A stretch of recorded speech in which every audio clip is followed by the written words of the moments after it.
global economy. The U.S. central bank slashed its benchmark interest rate by 0.5 percentage point today, the biggest one-time rate cut since the 2008 financial crisis. That didn't do anything to calm the markets, though. The Dow Jones closed down almost 800 points, and there's a new warning the virus could cut global economic growth in half. Today, finance ministers and central bankers from the world's advanced economies, including Canada, held an emergency conference call to coordinate a response. Prime Minister Justin Trudeau is reassuring Canadians.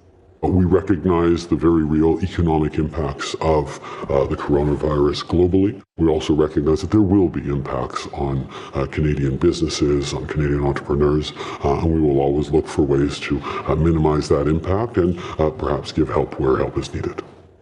There are 6 new confirmed cases in Canada today. The total is now 33. All of them are in Ontario and BC, except for one in Quebec, and all are connected to travel from other countries. The global number of confirmed cases has now surpassed 92,000.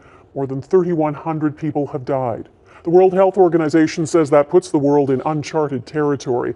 It says the mortality rate from this virus appears to be more than 3%, and that's much higher than seasonal flu, which kills far fewer than 1% of people affected.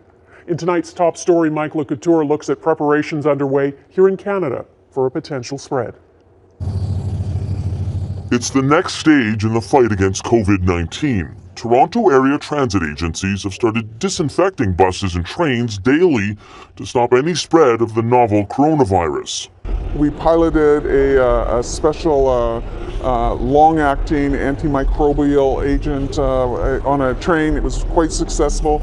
It's an additional measure at a time when the federal health minister continues to say the current response is working. The federal government works very closely with provincial and territorial partners on all kinds of different technical governing bodies that help make sure that our systems are ready should we see an outbreak in any community. They say they're ready, but they've yet to lay out a battle plan for a possible outbreak in the way other countries have. So, what's Canada's plan? The basic plan that I understand is the pandemic influenza plan that will be adapted nationwide to deal with this. Dr. St. John helped to develop the influenza plan after the SARS outbreak in 2003.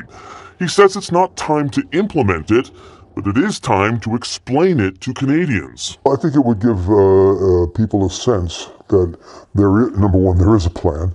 Number two, it is a multiple component plan.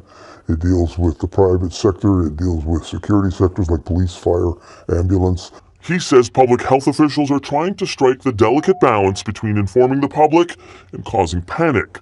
So far, all of Canada's COVID-19 cases are travel-related, not spread within communities. And that's why some don't think the federal or provincial governments need to take possible next steps. Each province has health protection legislation that enables medical officers of health to put a person into quarantine if they suspect that they may be